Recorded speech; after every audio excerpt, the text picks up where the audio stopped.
What is going on YouTube? Fascinating graveyard.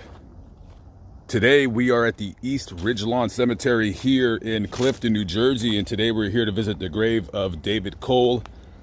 Of course, David Cole, if you don't know who he is one half of the music group C&C Music Factory.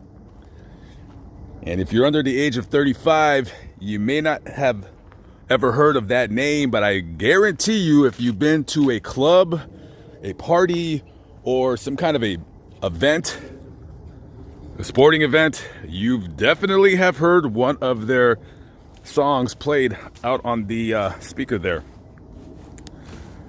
So originally C&C Music Factory, which was started in the late 80s, was the collaboration effort of David Cole and Robert Quivelet.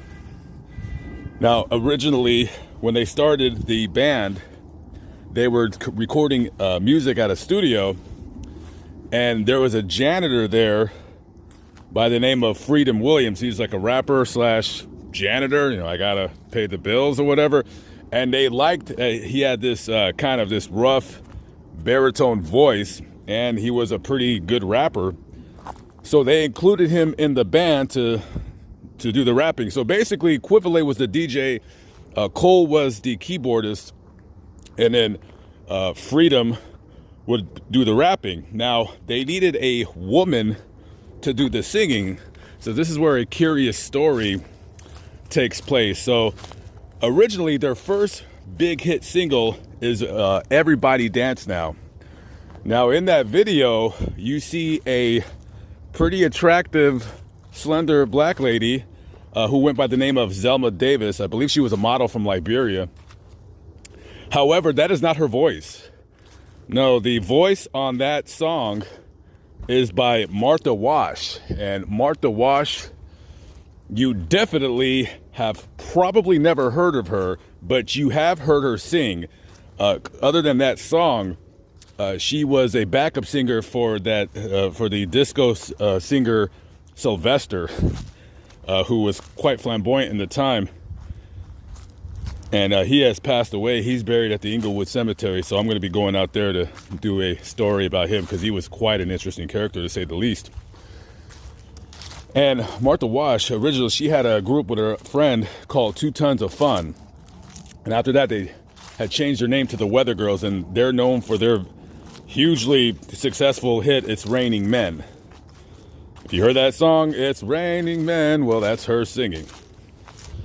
So she sang on that song, but she wasn't credited on the album.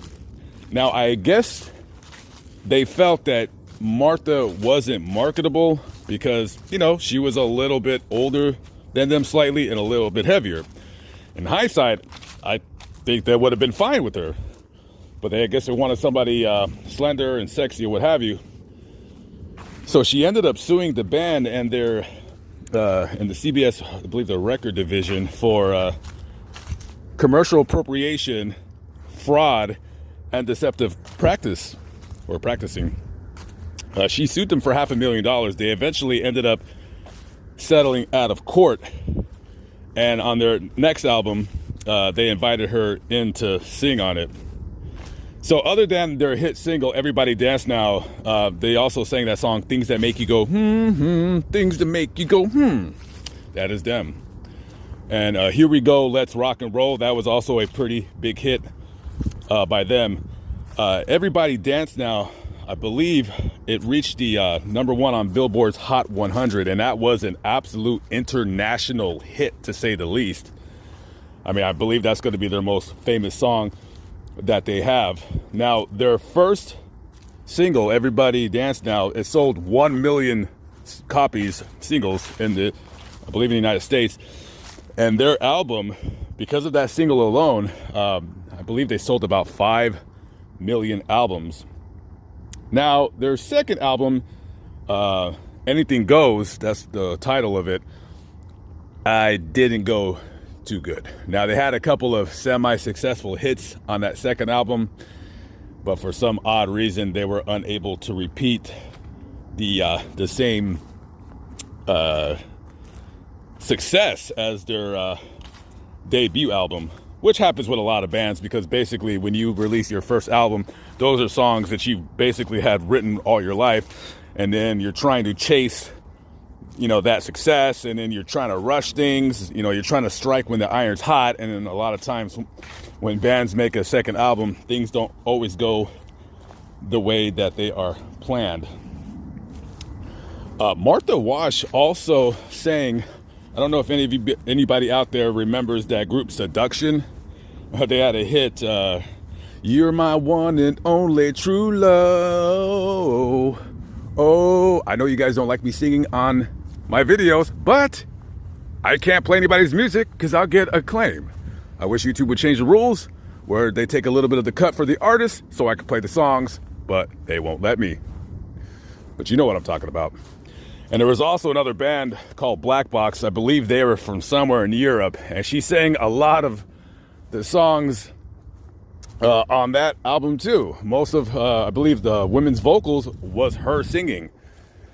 And I believe she also sued Seduction for not putting her on their album credits. And I believe she also sued Black Box. So yeah, she was a sue-happy woman. And Martha Wash is still alive and doing quite well. I believe she lives in the Bay Area of California.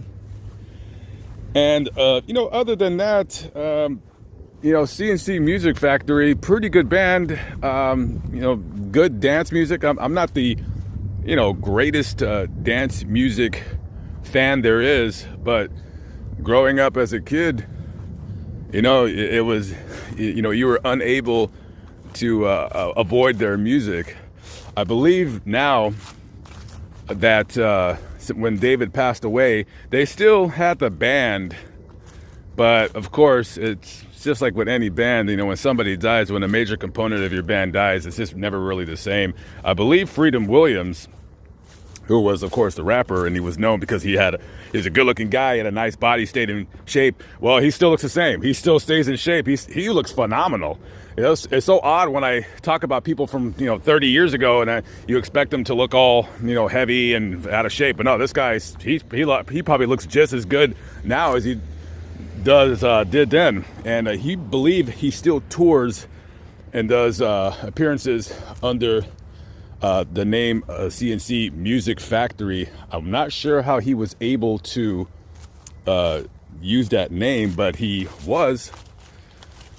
And so anyways, here we are. This is the grave of David Cole. June 3rd, 1962 to January 24th, 1995. Brother and uncle, composer, producer, 1993 Grammy winner, and loved by many friends. And of course, you got the grave right there with the piano keys.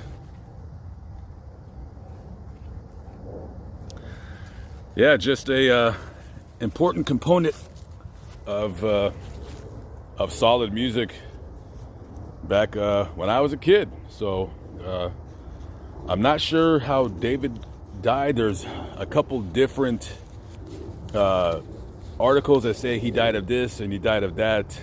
Says on his Find a Grave he passed from spinal meningitis, and in another article says he died of something else. So I'm not sure, but anyways, rest in peace to David Cole. You know, when you watch C&C Music Factory videos, we're all gonna think of the the rapper Freedom Williams and Zelma Davis, the slender black lady, and Everybody Dance Now. But Quivalet and Cole here, they were the people actually making the music behind all the people dancing in the videos. So all right, so rest in peace to David Cole once again. And guys, I am out of here. I'm going to the next story. I'll catch up with y'all later. Peace out.